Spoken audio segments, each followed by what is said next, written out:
And a good evening, everyone. For those of y'all who are not aware, Moose is out and on the loose, so I'm flying solo tonight. So hope everyone is. This is what happened Thursday. John, you commented, then Al commented, and I got right after each other, and that's what happens is I get confused when reading.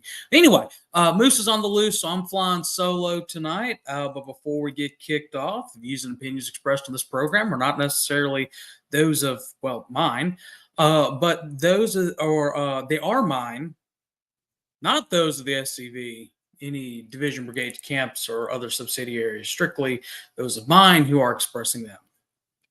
They're mine.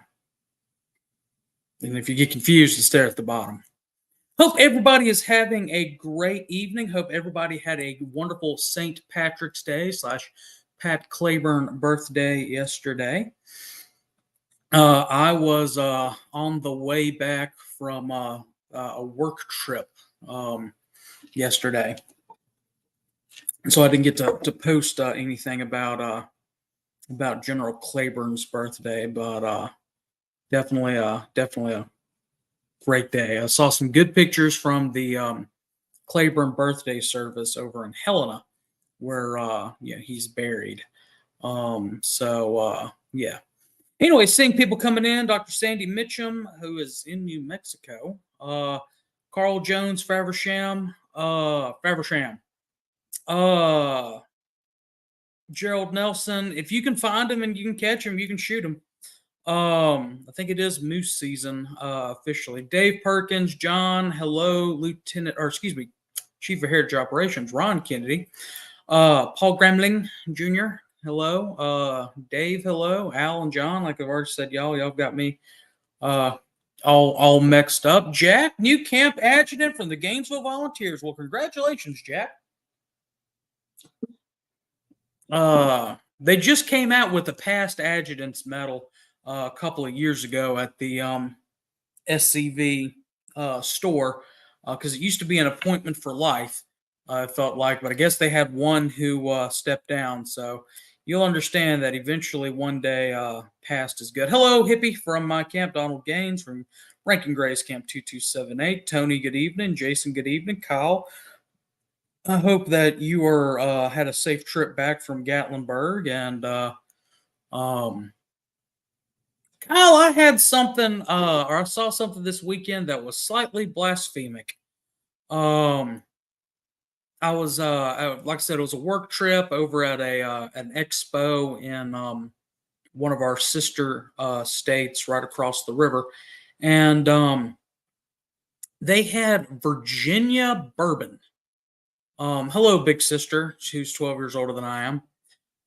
So yeah, I saw that and I was like, bourbon only comes from Kentucky. That's Virginia whiskey, but yeah, they didn't appreciate me pointing that out at their booth. So really quickly before I get kicked off on tonight's topic, which y'all should have seen in the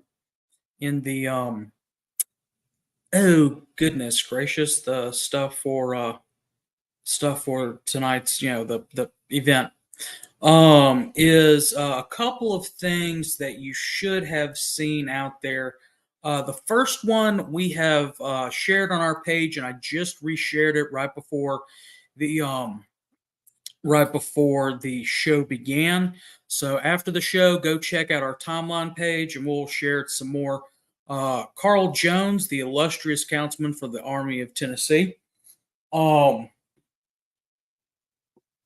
Yeah, he's also the illustrious potentate of the Spatula Cavalry, if you didn't know.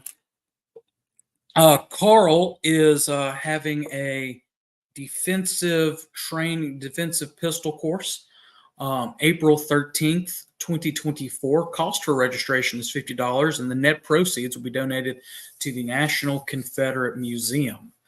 And I was talking to Carl earlier in between work calls today, and it's not only is it firearms training, but it's also teaching you about your rights. That's why it says in there, learn your legal rights, as well as to shoot more accurately with greater speed. Carl is one of the most knowledgeable guys I know about shooting rights as well as shooting techniques. You still have time to register, so definitely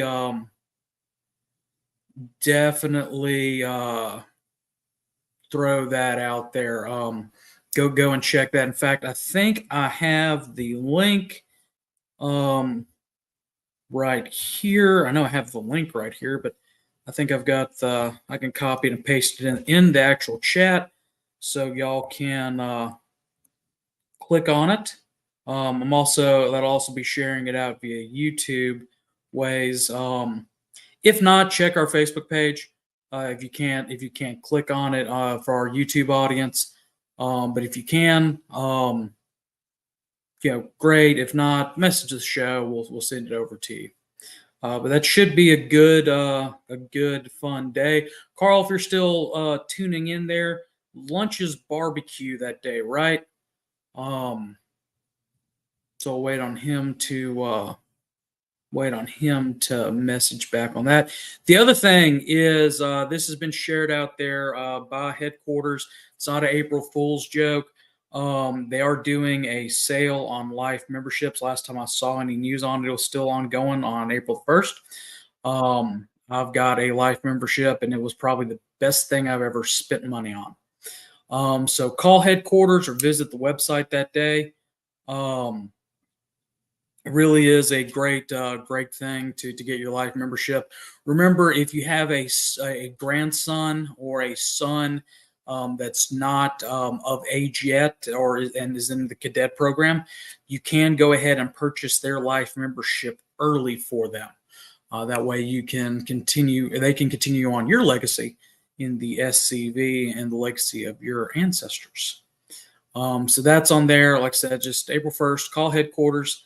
Or visit the website scv.org for more information on that.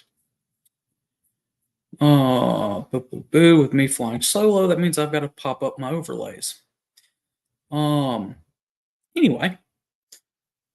Y'all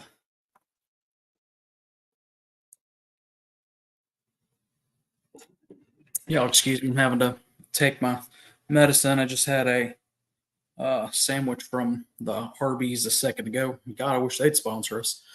Because that's part of my Monday tradition when I broadcast here from. I did the disclaimer, Gerald. I was going across the bottom of the screen and I butchered it. Anyway, barbecue it is. Ha. So, yeah. So Carl actually makes pretty good barbecue. Really, really great barbecue. The thing, you got to get there early. Jason Boshears Commander in Chief can attest to this. You got to get there early because if not, you won't have any brisket bones left. Isn't that right, Carl? So, anyway, Carl, we'll try to bring on Carl some next week. We were going to bring him on tonight, but I ended up, Moose called me and said, "Hey, I may or may not be able to make it on the show. I've got some errands I got to run." So I just decided to go ahead and throw a episode together. Carl and I talked about it, but I went into a little bit of panicky freak out mode.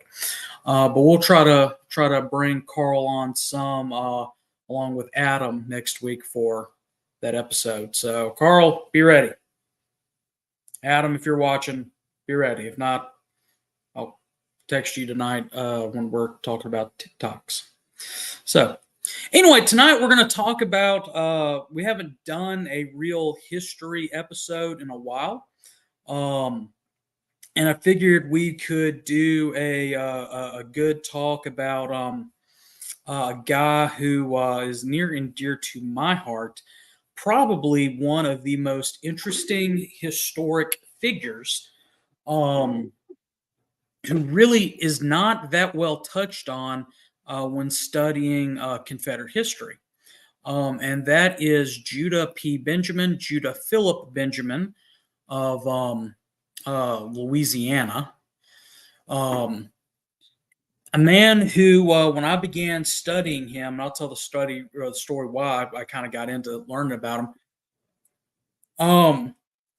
really intriguing life that he had. He served three governments in his lifetime, or well, served two government. No, he served three governments. Excuse me, I'm right. Served three governments in his lifetime. Held three different cabinet positions while in serving the Confederate States, and really was a self-made man, and is kind of an enigma when you try to learn anything about him. Spoiler alert: Benjamin ended. Hey, Jack, you mentioned that about a portrait of him. We also have his inkwell, one of his inkwells.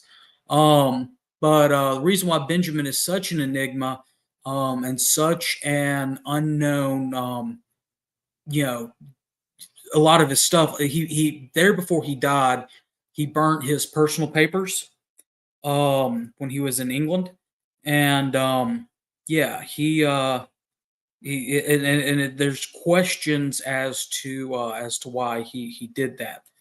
But anyway, he we'll talk about him well starting now.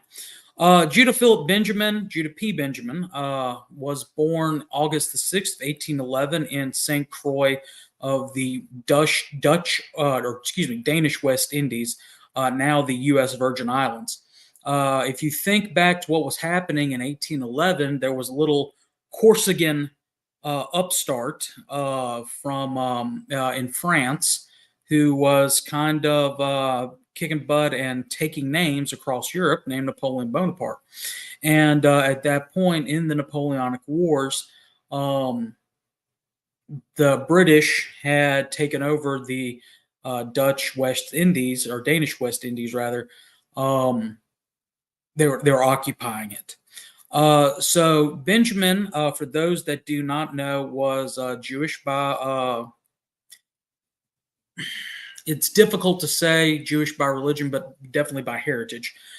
And they were his parents were both Sephardi Jews. Now that means that they were kicked out during I say kicked out in the 1490s during the Spanish Inquisition, which nobody was expecting. That's a little Monty Python humor. They left. They were able to sell all their property, everything, and move to some of his ancestors moved to England. And there, within the English society, his parents met and were married. Yeah. Thank you for getting that, David.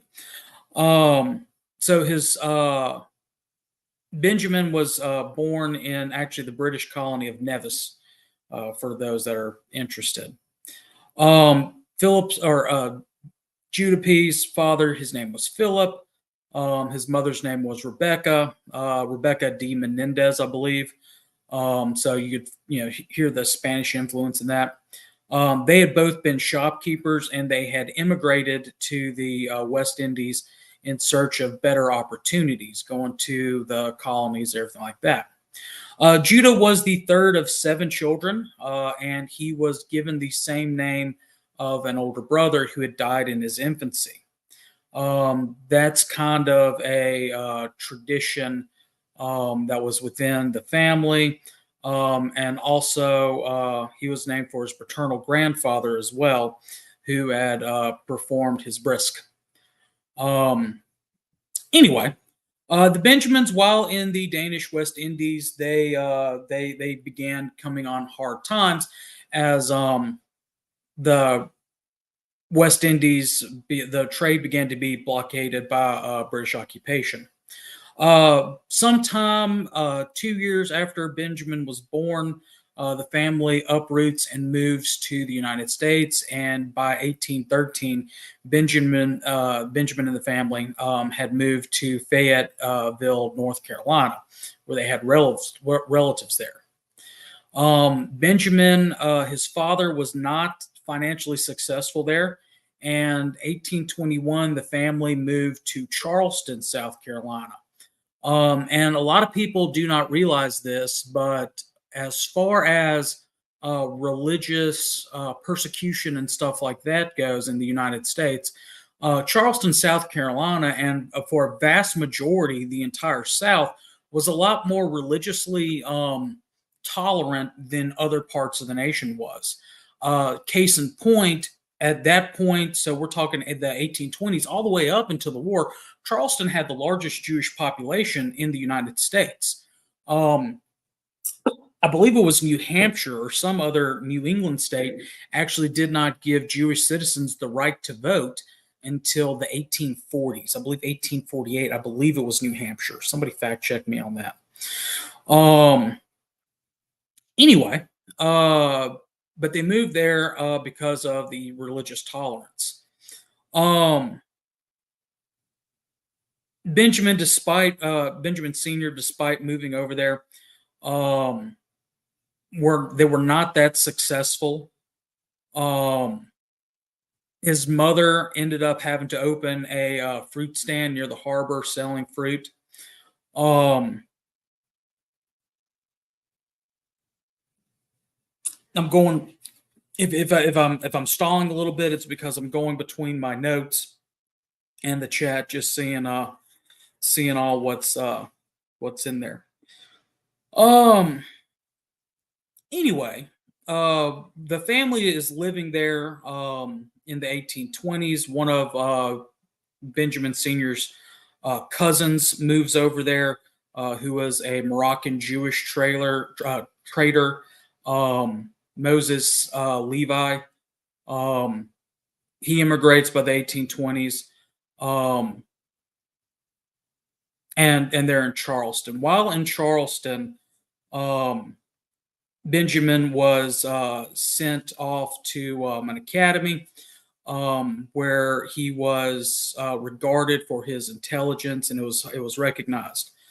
He does go back to Charleston. Judah P goes back to Charleston with his family at some point, and while in Charleston with his family, his father actually is one of the founders of the first Reformed congregations in the United States, where the service is given in English instead of purely in Hebrew. So that was, very interesting. Eventually, weirdly enough, though, Benjamin's father was expelled from that community because he did not keep the Sabbath. But if you look at the financial troubles that the family was in, and everything like that, there's some understanding about it. Again, of course, as I mentioned, Judah has moved back with the family in Charleston by this point, and one Charlestonian notices that Benjamin, has an extreme intelligence and an extreme is very smart for his age, and sees the family struggling and offers to pay for Benjamin's education. He finances his education. And at the age of 14 in 1825, Benjamin enters Yale College. You have to remember at this time, Yale is an extremely respected institution. In fact, John C. Calhoun, who was vice president and a South Carolinian, was an alumni of Yale College. And this is the time when Calhoun is vice president. Benjamin was an extremely successful student at Yale. However, he had to drop out in 1827 without completing his core study. The reasons for this is not 100% uncertain, but it was written by his sole surviving classmate in 1901 that Benjamin had been expelled for gambling. I believe the official words or the official thing on his transcript was conduct unbecoming to a gentleman. So, yeah. Anyway, at that time, when Benjamin left Yale, he was 16 years old. Benjamin briefly returned to Charleston. Judah P did. But then he moved to New Orleans. And according to Rabbi Bertram W. Korn's volume of the City of New Orleans Jews. He arrived in New Orleans in 1828 with no visible assets other than the wit and charm and omnivorous mind and boundless energy for which he would find his place under the sun. While in New Orleans, there's one account that I read that he had all of like $3 to his name. When he got there, he started working at a mercantile business. While he was at that mercantile business, the attorney that represented that mercantile or mercantilist saw Benjamin, saw his potential, and offered him an apprenticeship to come under there and read the law. And at that point, you have to remember New Orleans is in Louisiana. Louisiana is still under the Napoleonic Code. So a knowledge of the French language was very important for practicing law in Louisiana. Benjamin at that time did not speak French. So to earn money, what he did is he would tutor the French Creole and upper classes of that in English. And at the same time, because he was teaching English, he was then learning French. So he was making money as well as learning the language that he would need to survive in the practice of law in Louisiana. While there, he tutored a young lady named Natalie Balchet de Saint Martin or Martin on French or on English. And remember that because that's a very important name. Anyway, in 1832, at the age of 21, Benjamin showed enough proficiency and was admitted to the bar. That following year, Benjamin married Natalie. Her family was Catholic. They were a wealthy French Creole family. And as part of the dowry, she brought with her $3,000. But the thing is, she had been scandalized in New Orleans society because of her conduct. In fact, it has been written that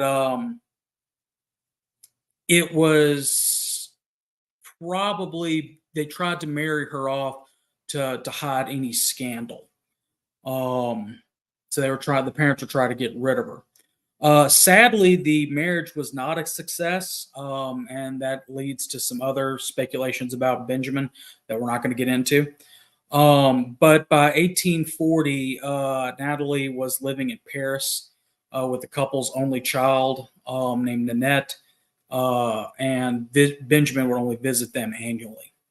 In fact, while as a senator in the late 1850s, he persuaded Natalie to rejoin him, bought and paid for a very expensively furnished home in Washington for all three of them to live there. But Natalie and the daughter soon left for France because of a comment that was made at a reception there in Washington, and she was embarrassed by it. It publicly humiliated Benjamin for all of his life to be able to have his wife there. It was rumored that Benjamin was impotent, but and that Natalie was unfaithful, and some other rumors happened as well. But I'm not going to touch into that.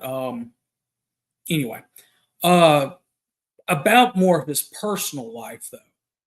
Benjamin was admitted to the bar, and in fact, his very first case that he tried was a case before the Louisiana Court the Louisiana Supreme Court. I was about to say Court of Appeals. Very first case that he ever tries is a case before the Louisiana Supreme Court, and he wins. But despite that, his first case being a successful one, it's still he had a very slow practice. So much slow of a practice that he ended up having too much free time on his hands. And he and his law partner, Thomas Slidell. Now, I know I've got some Louisianans watching. I'm sure y'all have heard of the town Thomas Slidell. And of course, we've got some history buffs in the chat. Y'all know who Thomas Slidell was because of the whole Trent affair. They ended up writing a book, and it's a rather lengthy title, but it was the digest of the reported decisions of the Superior Court of the Lake Territory of Orleans and the Supreme Court of Louisiana in 1843, which required an analysis of some 6,000 cases. And weirdly enough, the book was an immediate success and it helped launch Benjamin's career. Later on, Slidell had to publish, or did not have to, but he published a revised edition in 1840, and he had to do it solo because Benjamin was way too busy litigating cases to be able to practice. Benjamin's specialty was commercial law, and New Orleans being a busy river port and very close to the Gulf, it was a center of international commerce. In fact, by 1840, the city had become the fourth largest in the United States and among one of the wealthiest. And many of the best lawyers, especially those who practice in commercial law, practiced there. And Benjamin was one of the best, if not the best, in the city. In fact, in one case, he successfully represented the seller of one item against allegations of another who had tuberculosis or something like that. I can't remember the exact parts of the case. Benjamin did try some jury cases, but he preferred bench trials because of his commercial cases. And he was an actual expert was an expert at appeals. So he practiced law for a while. Benjamin, however, in the 1830s begins to get into politics. And Benjamin, like many people in the South, in the the antebellum South, especially the 1830s, they were Whigs. You got to remember Zachary Taylor was a Whig, and we'll talk about Taylor some more later on. And he became increasingly involved in the Whig Party. And in 1841, he actually unsuccessfully ran for the New Orleans Board of Aldermen. However, the following year, he was nominated for the Louisiana House of Representatives and was elected, although the Democrats alleged fraud. There was a portion in there about, in the law about having to own property in order to be able to vote. And one of those was a license for a carriage. The voter did not have to demonstrate that the carriage existed, but his license had to be accepted as evidence of ownership by the election officials. And the Democrat blamed Benjamin as well as the Whigs for that maneuver. Hey, it worked. He won. However, in 1844, the legislature voted to hold a constitutional convention, and Benjamin was chosen as a delegate from New Orleans. And at the convention, Benjamin successfully opposed counting a slave as 3/5 of a human for the purposes of representation in the state elections, as it was done in the federal elections. His position prevailed, and that slaves were not counted at all for electoral purposes in Louisiana state elections. One author or one biographer said that, quote, his tact and courtesy and ability to find compromises really impressed his political elders in all corners of the state. Another historian wrote that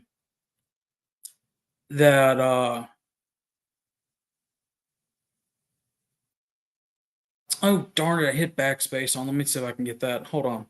Really quickly while I'm checking my comments. Let me see if I can pull that back up.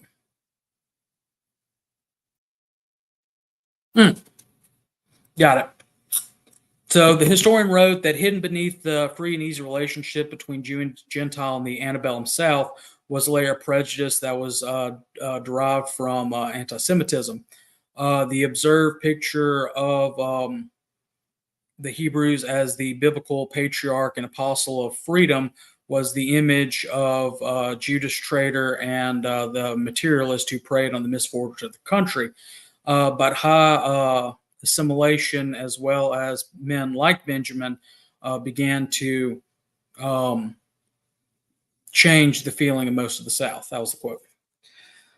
By the 1840s, Benjamin was wealthy from his law practice, and he bought a plantation called Belle Chase. He purposely bought it to try to keep his wife in the United States, but it did not work. He ended up giving it to his mother, um, and he then began throwing his energy into improving Belle Chase. He imported a new varieties of sugar cane, as well as adopting up-to-date methods for equipment on extracting process and processing the sugar. Um, and had a reputation of being a humane slave owner. And during that time, he also scaled back his involvement in politics because of his law practice and because of his plantation. His mother, though, died in 1847 during the yellow fever epidemic there at Belle Chase. In 1848, Benjamin was a member of the Electoral College, and he voted for Louisiana planter and co-Whig Zachary Taylor, who I mentioned a minute ago, for his election for president. And he and other Louisianans actually accompanied President Taylor-elect to Washington for his inauguration. And Benjamin attended a state dinner given by outgoing President James K. Polk. After Zachary Taylor dies in office, though, in 1850, Millard Fillmore, who succeeded Taylor after his death, appointed Benjamin as a judge of the United States District for the Court of the Northern District of California. He was confirmed by the Senate, but he declined the opportunity because he thought that the salary was too small. He was making way too much money there in New Orleans with his private practice. However, the following year, Benjamin did assist the United States Attorney in New Orleans in prosecuting American adventurers who had tried to spark a rebellion against Spain in Cuba, and but sadly, both of those trials ended in a hung jury. Benjamin became connected with a railroad venture in Mexico during that time. He tried to lobby to get funds in the project, but it didn't work out. However, fast forward a couple of years to 1851. Benjamin is away for, as I mentioned, he had the annual trip to Paris to visit his wife and daughter. And he spent the summer there in 1851. And in October, the Whigs nominated him for the Senate. Now, you have to remember that this is before the 17th Amendment and the election of senators to the direct election of senators to the United States Senate. Your House of Representatives or your local legislature, they voted on senators. Anyway, despite being in France, he was elected as senator from Louisiana. When the new legislature met in 1852, he was nominated and won for it. Anyway,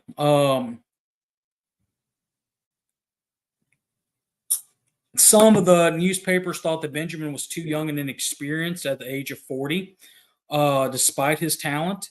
But he won on the second ballot over Solomon W. Downs from Louisiana, who's a Democrat. But before taking the seat, Millard Fillmore offered to nominate Benjamin to the Supreme Court. But Benjamin turned that down because he was getting back into politics and would have had to have given politics up because he preferred the active politics instead of being on the bench. But imagine what would have happened if he'd have been in the Supreme Court. The reason why he was nominated was, again, active politics. Or reason why he declined the nomination, the reason why he was nominated, he was brilliant. He declined the nomination because he wanted to be in active politics, because he wanted to maintain his law practice. And again, he had a better income as a senator. However, the Benjamin did try cases before the Supreme Court, where he won 13 of his 18 cases. So that's interesting fact. Benjamin was sworn in as a senator from Louisiana on March 4th, 1853, at a brief meeting called just prior to President Pierce's inauguration. And there were the other ones who were sworn in at the same time were Stephen Douglas, Robert Hunter of Virginia, and Sam Houston of Texas. So yeah, at this point, it's very interesting to note that Benjamin became the first religiously Jewish member of the U.S. Senate in United States history. There was another guy, senator, who years before had converted to Christianity and was ethnically, but he's the first practicing Jewish member of the Senate. But you don't hear about that. Anyway, while in the Senate, his partners took over his firm's affairs. And about this same time, Benjamin sold his interest in Belle Chase, because he didn't have to deal with the plantation. When he sold that, he sold all of his slaves and everything like that, and did not own a slave for the rest of his life. He bought a house in the French Quarter in New Orleans to reside in when he was not in Washington. Also, during this time, Benjamin begins to split with the Whig Party as the Whig Party dies, and it begins splitting on its own, and he joins the Democratic Party. Anyway, that's about 1855. A couple years later, 1855, 1856. During the Pierce administration, Benjamin met first Secretary of War Jefferson Davis, whose wife Verena described the Louisiana senator as having a rather air of witty bon vivant than a great senator. Both men were very ambitious for leadership in the South and in the nation, and they formed a relationship at this time that was described as respectful but wary. And in fact, they had differences in 1858. Davis was again back at the Senate as a senator from Mississippi, and he had proposed a military spending bill. Benjamin was questioning him on him, and Davis pretty much just called him a paid attorney. Which, of course, this is before lobbyist. The term lobbyist was coined. The term lobbyist came under the Grant administration for people who would hang out at the lobby at the Willard Hotel. So pretty much he was calling him a lobbyist, that he was controlled by special interests, that sort of thing. Benjamin took offense to it and actually called Davis out and challenged him to a duel. And Davis apologized for the slander, and the two made up. So we continue to trying to go forward pretty quickly in our timeline. And he ends up the election of 1860 comes. And as we've talked about in previous episode, the Democratic Party was split between the Northern Democrats with Stephen Douglas as their nominee, the Southern Democrats, who had John C. Breckinridge, the Constitutional Union Party, who had John Bell and Abraham Lincoln. Those are your major candidates. Benjamin worked to deny Douglas the 1860 nomination. He had a feeling that Douglas would turn against the South. And Benjamin just did not like that.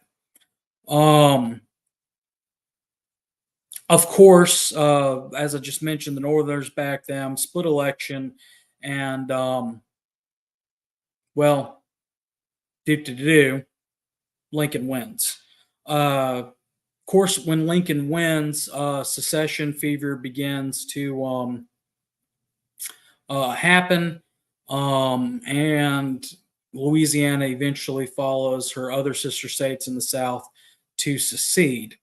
When he when Louisiana seceded, he gave his farewell speech, which is probably the second greatest speech uh, in American history with it. And of course, Jefferson Davis as being the best. But Benjamin said, as he was left, he said, "What fate may this horrible contest none can foretell. But this I will say: the fortunes of war may be advised against our arms. You may carry desolation into our peaceful land, and with torch and firebrand may set our cities aflame. You may do all this and more." But you can never subjugate us. You can never convert the free sons of the soil into vassals, paying tribute to your power. You never can degrade them to be a servile and inferior people. Never, never, never. And with thunderous applause, he left. He and his colleague John Slidell both resigned from the Senate on February 4th, 1861, 9 days after Louisiana seceded from the Union. Benjamin departed departed Washington for New Orleans, and on the day of Benjamin's resignation, the Provincial Congress of the Confederate States of America gathered in Montgomery, Alabama, and they chose Jefferson Davis as the president. Davis was sworn in as provisional, president on February 18th, and Benjamin at that point is at his home in the French Quarter in New Orleans. And this would be his last time that he would be there. Benjamin addressed a rally for Washington's birthday on February 22nd, and on February 25th, Davis appointed Benjamin as Attorney General. He was approved immediately and unanimously by the Provincial Congress. At that point, Davis became the first chief executive in North America to appoint a Jewish member to his cabinet. Benjamin broke the glass ceiling again, first the first U.S. senator, and now first cabinet member who is Jewish. And at that point, when Benjamin joined the cabinet, he was the only member of the cabinet that did not have a vested interest in slavery. Davis remarked in his memoirs that he chose business because he had a very high reputation as a lawyer, and my acquaintance with him in the Senate had impressed me with the lucidity of his intellect, his systematic habits, and capacity for labor. Now, while he was in that, it's written by William C. Davis in his volume on the formation of the Confederate government. He wrote that for some, there was next to nothing to do, none so more than Benjamin. Because the role of Attorney General in the Confederacy did not yet have a federal or confederated court system or marshals, so there was minimal things for him to do. And really, there was no allotted space for a Justice Department at that time. Benjamin gets bored at it, and honestly, he served as kind of a host to dignitaries, didn't have that much to do with Davis during that time. In fact, at the first cabinet meeting, Benjamin counseled Davis to have the authority to get the authority to buy 150 bales of cottons for shipped into the United Kingdom, with the proceeds to buy arms and others for future needs. However, his advice was not taken, as the cabinet believed the war would be short. Benjamin very rarely was called up to render any type of legal opinions. And in fact, about the only major one that he wrote was one about lemons and oranges could enter the Confederacy duty free, but walnuts could not. So anyway, eventually Fort Sumter happens. Virginia secedes and joins the Confederacy, and the capital was moved to Richmond. Although Benjamin did not like the idea, he thought that it was too close to northern cities. But he traveled there with his brother in law, Jules St. Martin, and the two actually lived together in the same house throughout the war. Um, and in fact, it is some that believe that Benjamin was influential in getting his brother in law a job in the War Department. Um,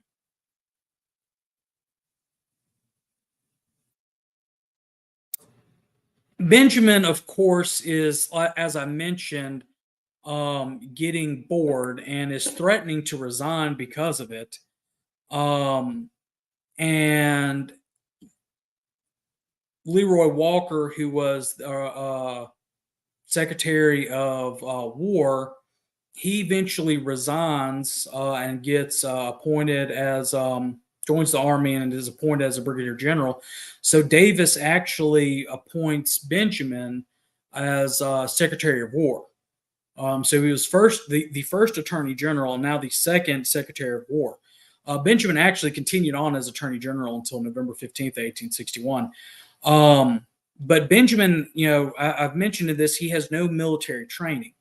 And he's responsible for a war that stretched from Virginia to Texas. And he was, trying to help, supervise feeding the Confederate Army, supplying the army, trying to keep the military working with a company that or a country that had almost no factories and was continually being pushed on by the Federals. Benjamin actually saw that his job was tied closer to foreign affairs more than to get things to supply like infield rifles, uniforms, things like that to supply the troops.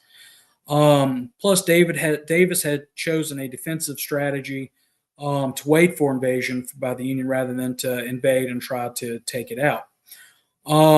At this point, Benjamin and Davis began to work together very closely. In fact, Verena Howell Davis, in her memoirs, wrote that at some points it was 12 hours that they spent together. Benjamin was not a good Secretary of War.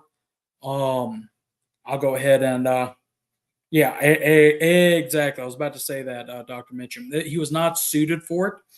About the major things that happened while he was there was in eastern Tennessee there was an insurgency that launched, the bridge burners, things like that.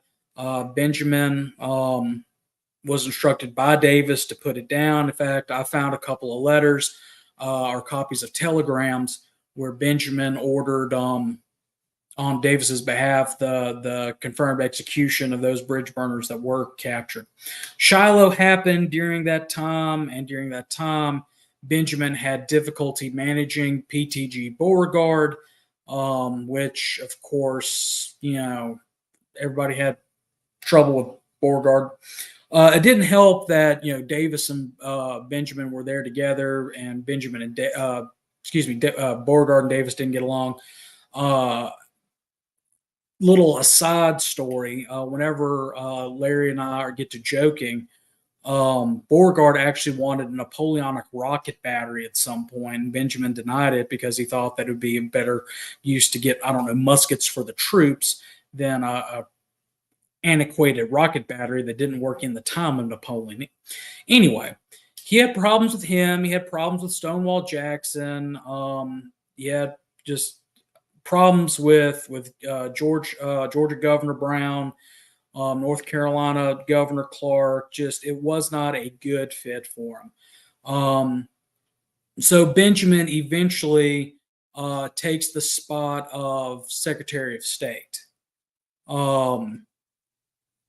And as Secretary of State, he really begins to thrive and strive in that position. He was a big proponent of economic, not sanctions, economic development through trade. He was one of the ones that was really pushing the cotton diplomacy. He was trying to get Britain and France and Russia to recognized the South, and honestly was very close to having Russia, who was an ally with the United States at the time, come in and intervene on the Confederacy's behalf and have a ceasefire, negotiated ceasefire. However, by 1863, it becomes very apparent that the 1863 it becomes apparent that a military defeat or European intervention is not going to be what saves the Confederacy. It is defeat of Abraham Lincoln in the ballot box that is going to be the thing that is going to be the main savior of the Confederacy, especially after Vicksburg and Gettysburg both fall. It is said that Benjamin was instrumental in the St. Albans raid, as well as the attempted torching of New York City, that he had helped plan those. And that later comes on, that'll come back later on in about 1865.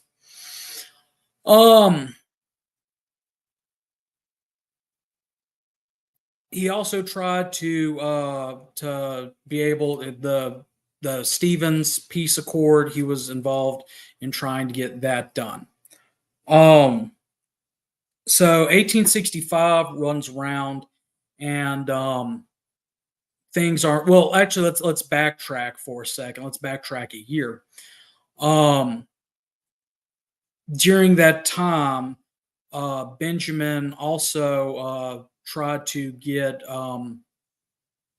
Pope Pius the Ninth to forbid Catholic Irish from enlisting in the federal armies, but that the Pope didn't do it, but he responded very sympathetically. And because the Pope sent, at that point, the Papal States were still its own kingdom, that almost gave, it's the closest thing the Confederacy ever got to international recognition from the Vatican. So he was able to do that. In January of 64, Pat Claiborne proposed emancipating and arming the slaves. Davis turned it down in order to keep it secret, but Benjamin had been proposing and thinking similar things for much longer. And that year, even though it was disastrous, Benjamin actually talked Davis into sending Duncan Kenner from Louisiana to Paris and London, both with offers for emancipation in exchange for recognition from England and France. Davis was only willing to offer gradual emancipation, but it was still both that was rejected by Napoleon III and the Prime Minister of England. Benjamin continued to press the matter. And in fact, in February of 1865, he ended up addressing a mass of people meeting in Richmond, and was instrumental in getting the bill that did pass out of the Confederate Congress in March, but it was too little too late. And by March of 1865, the military situation had gone completely desperate. The most population centers like Atlanta and major rail hubs had fallen, and Petersburg was going on. Eventually, on the evening of April 1st, Benjamin, despite being in good humor,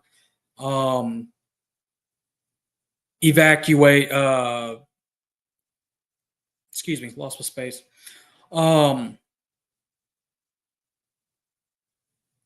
He was preparing to evacuate the State Department, but he was still joking and smiling and everything like that with everybody, trying to keep morale up.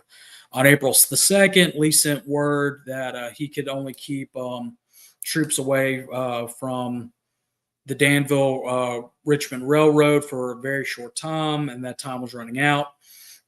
And if they didn't leave, they'd be trapped. So when the cabinet began leaving, he left with the cabinet. Secretary of War Stephen Mallory recorded that Benjamin's hope and good humor was inexhaustible, with an ever give up the ship sort of air, referred to others, the great national causes which had been redeemed from far gloomier reverses than ours. So he was trying to be the self-appointed morale officer for the cabinet during that time. Benjamin and the rest of the cabinet continued to go south.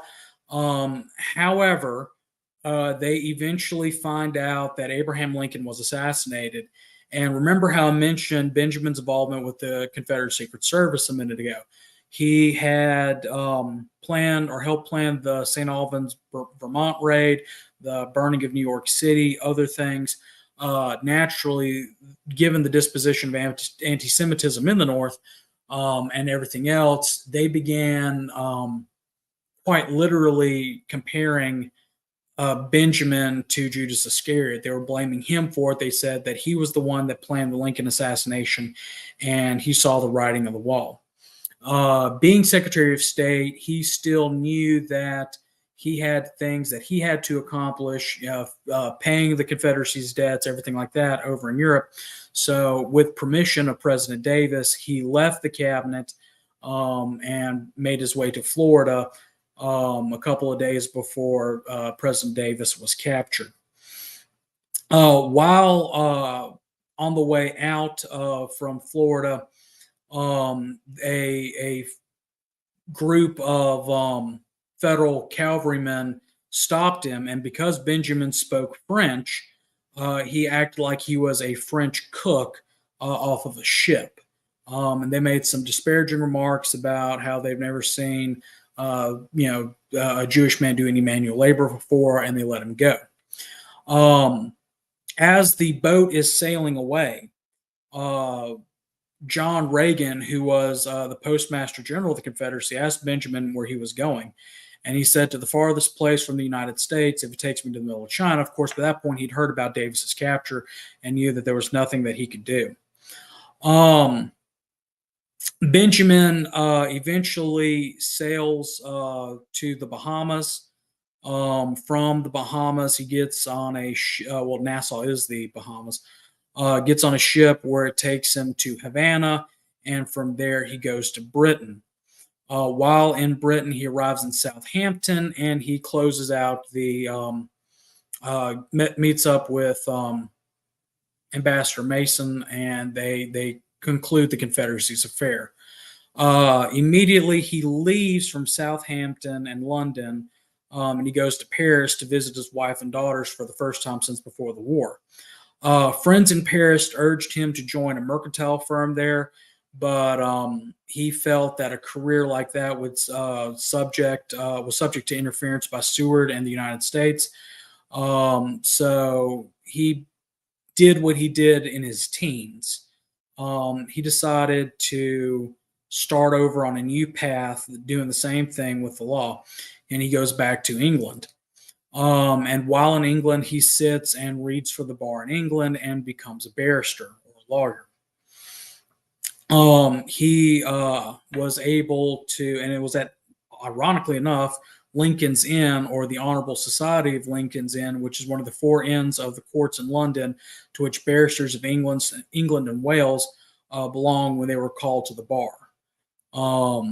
So anyway, Benjamin begins to work his way up again, and eventually becomes a Queen's counselor or a Queen's attorney in England, again with his ability to practice commerce law. And in 1868, Benjamin published a treatise on the law and sale of personal property with reference to American decisions to the French Code and civil law. This work is known as Benjamin on Sales and became a classic in both Britain and America and launched his career. Today, Benjamin's sale of goods forms part of the Common Law Library, a key practitioner text for English civil law. So his work is still being influenced with that. Um. Anyway, Benjamin never returns back to the United States. I believe in some of my research that Davis and Benjamin did correspond, and they met with only one time when President Davis visited Europe. But they were never as close as they had been during the war. Benjamin begins to suffer from health issues. If you couldn't tell, he was a rather large guy. He drank a whole bottle of port after supper every night. He smoked cigars. He loved to gamble. Life just began to catch up with him. And in his final years, Benjamin suffered from health issues. In 1880, he was badly injured from a fall off a tram while in Paris. He developed diabetes. He had a heart attack. And his doctors ordered him to retire. His health improved a little bit enough for him to travel to London in June of 1883 for dinner in his honor that was attended by the English bench and bar. But he returned to Paris and suffered a relapse of heart trouble in early 1884. Benjamin had the last rites of the Catholic Church administered to her Jewish husband before his death in May of 1884. And he was buried at Pierre Lachaise Cemetery in the St. Martin family crypt, excuse me. But weirdly, or not weirdly enough, but his grave did not bear his name until 1938 when a plaque was placed by the parish chapter of the UDC. And that plaque still survives today despite the atrocities of World War II.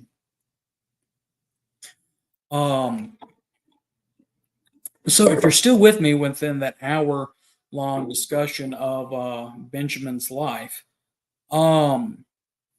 Benjamin was, as far as it goes, I mean, really an unsung hero of the Confederacy. I mean, the man had almost had, which I know almost only counts in horseshoes and hand grenades, but he almost had European recognition on the Confederacy's part. He did more to try to gain European recognition as well as try the best of his ability to serve and influence the state affairs of the Confederacy as well as internal affairs of the Confederacy.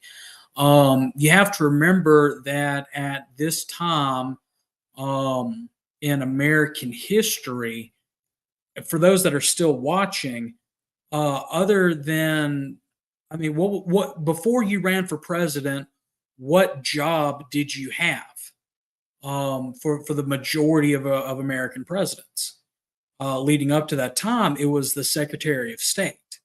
He gets appointed to Secretary of State, and if the Confederacy would have followed the American tradition, it's very possible that he could have been our second or third president. He completely defeats or breaks the mold of what everybody expects, at least what the average person in the public expects of the stereotypical Confederate, what they think we are. He's unique in the fact that so many in an age where I say we, but our enemies talk about breaking down the barriers or breaking glass ceilings or words that they like to do by that. This man was the trendsetter. It was a Confederate who was a trendsetter in that.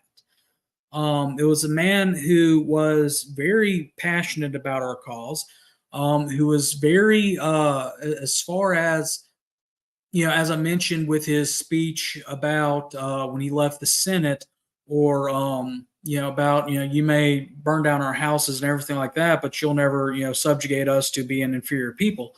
And when he was trying to push the Confederates government to buy up cotton, to sell to England, to buy more arms and ammunition, while everybody else was thinking that it is going to be a short war, he's seeing foresight into the future that, hey, these people are not going to just let us go. They're going to throw their entire front at us. We need to be prepared for it.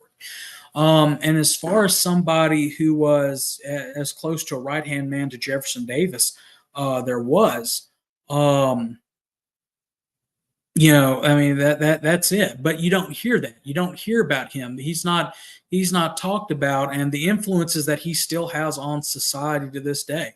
I mean, his plantation, Belle Chase. Uh, Chief Kennedy, correct me if I'm wrong, but they're in their town in Louisiana called Belle Chase. Um, I believe that there is. I believe the plantation bell is still in the center of town. The fact that the his story goes hand in hand, especially the future or the beginning of it, when you talk about his family's immigration to the South. The reason why they chose the South is because it was a more accepting place than other places in the country at that time. You look at his story about having been expelled from Yale, and I forgot to mention that he was the only he was the only Jewish student at Yale at that time, and the only one expelled for that. But yet, you can't gamble, by yourself. I guess you can now with sports betting and online betting, but that was well before the any of the technology we have today.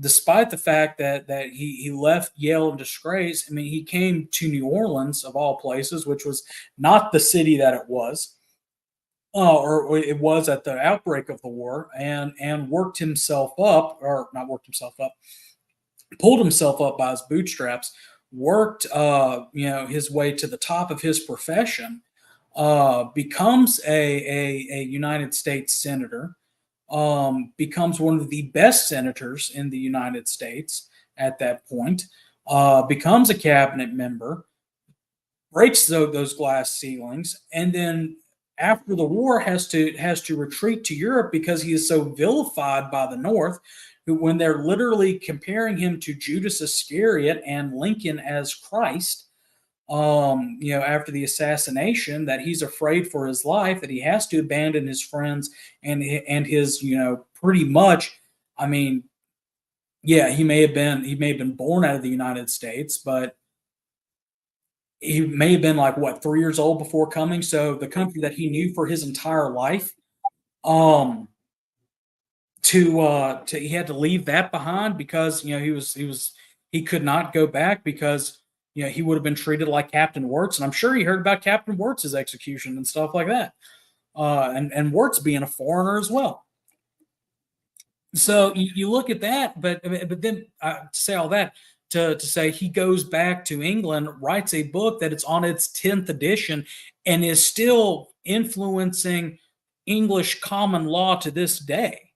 I mean, the man is a freaking legend. I mean, it's almost mythical what he does, but yet his story is not told because his story breaks the narrative that they want to speak.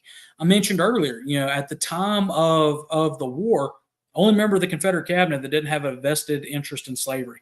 Member of the cabinet who went out there and proposed and pushed for the emancipation of slaves within the Confederacy to get European recognition, and got President Davis to agree to that. Who made an impassioned speech about it. That doesn't fit the federal narrative, or not the federal narrative. Yeah, the federal government's narrative of 1865 and kind of what the national park is still pushing. My views, my opinions.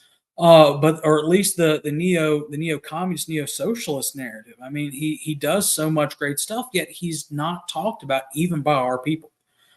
He's become kind of a enigma even to ourselves.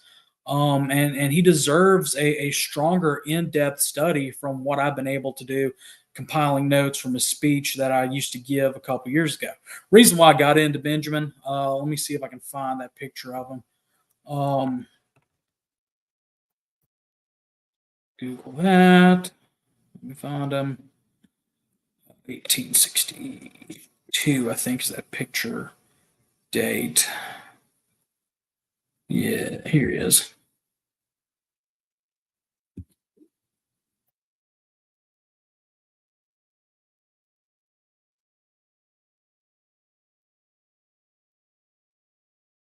Sorry, having to do this all at once.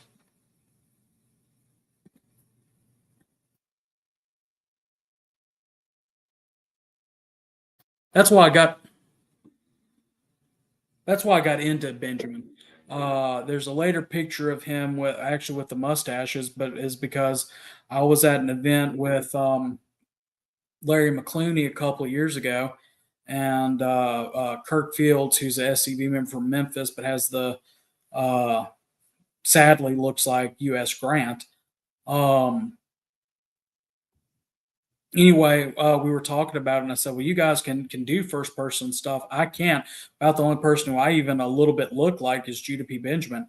And I went and he Kirk Fields and Larry are both like, "Well, you need to look him up. You need to start doing some research and try to do Benjamin." And I tried to do that. Um, See, right there, right there. Where did this go? No, that's not it. Um,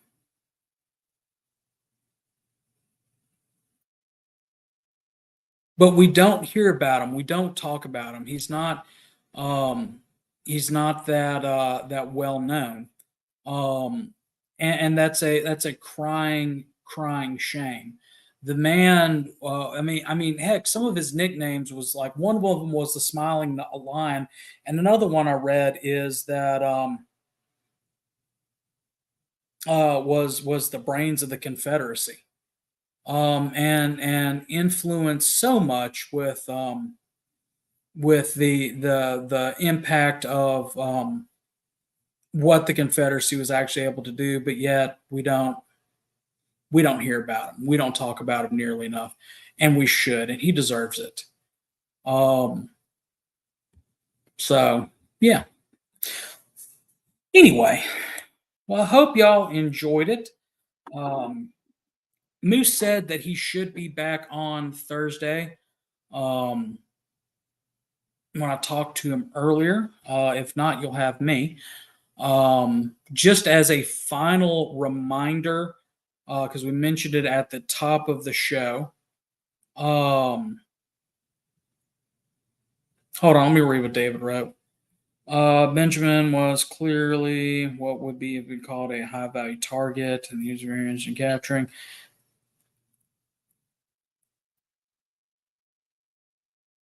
No, like I said, Benjamin remained with Davis and the rest of the cabinet until it was apparent that Lincoln was dead, that he was being blamed for it personally, and saw that he was not going to get any type of fair treatment had he been captured. Benjamin was loyal to Davis to the very end, but there at the end, it was hey, I've got to get out of here, and even told President Davis that I'm going to go conclude the affairs of state over in Europe, and then I'll meet you in Texas if you're able to get it back going, or I'll meet you in Mexico, whatever the case may be. But Benjamin had to get out of there for his own safety. The Confederate Secret Service sneaking him out was I've never read anything on that. Um, so anyway, but to remind everybody again, you still have a couple weeks to register. We shared this before the show began. I'm going to go and reshare it again right now on our page. If you go to the SCV chat page, it's actually pinned at the top as one of our featured. And I'm going to share it again right now.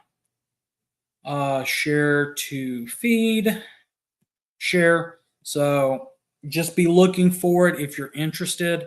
Again, this is a defensive pistol course. Learn your legal rights as well as to shoot more accurately with greater speed Net proceeds will be donated to the Confederate Museum. It's a $50 course. It includes a barbecue lunch. And what better way to spend time with your compatriots than some good old-fashioned all-American led therapy, and getting to hang out with Carl and eat his cooking. I wish I could be there, but I'd already committed to another event at the same time, so I will not be able to make it. But it should be a fun day.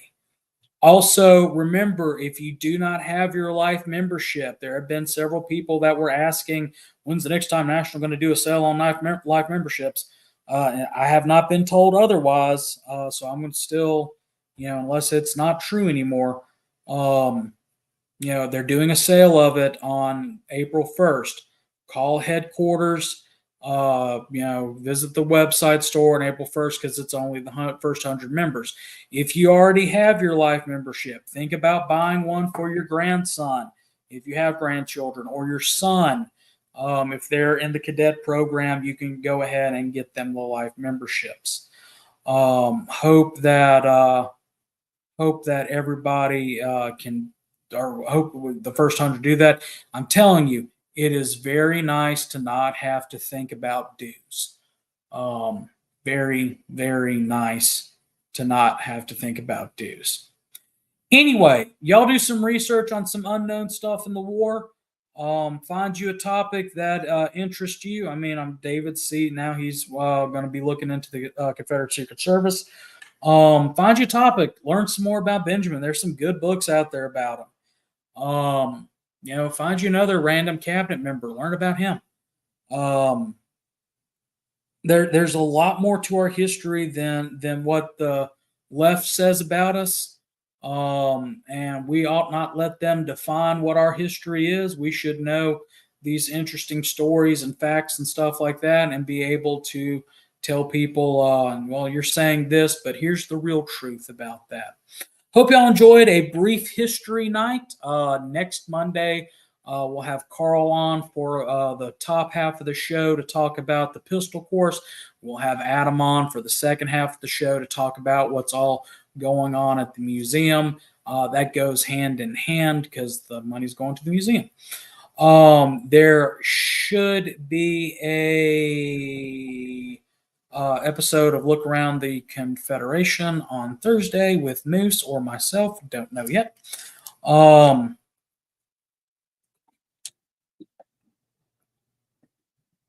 Except, hey, Sandy Mitchum, Dr. Sandy Mitchum, except for the fact that Benjamin wasn't in the military. Sorry, I got to plug my guy. So anyway, we'll see y'all Thursday, or either Moose or myself will see y'all Thursday. I think Jamie Graham is going to be on. So if you're in the ANV, definitely a chance to tune in. If you've paid attention to if you watched last Thursday's episode with Kenny Ramsey, I think they're running against each other for the same position. So definitely tune in for that. Dr. Mitchum, message me private because I've got something I'm working on I need to talk to you about. Anyway, guys, gonna wrap it up here and call it a night. Until next time, remember, in the words of the late great Harold Philpotts, no Fumar in the elevator.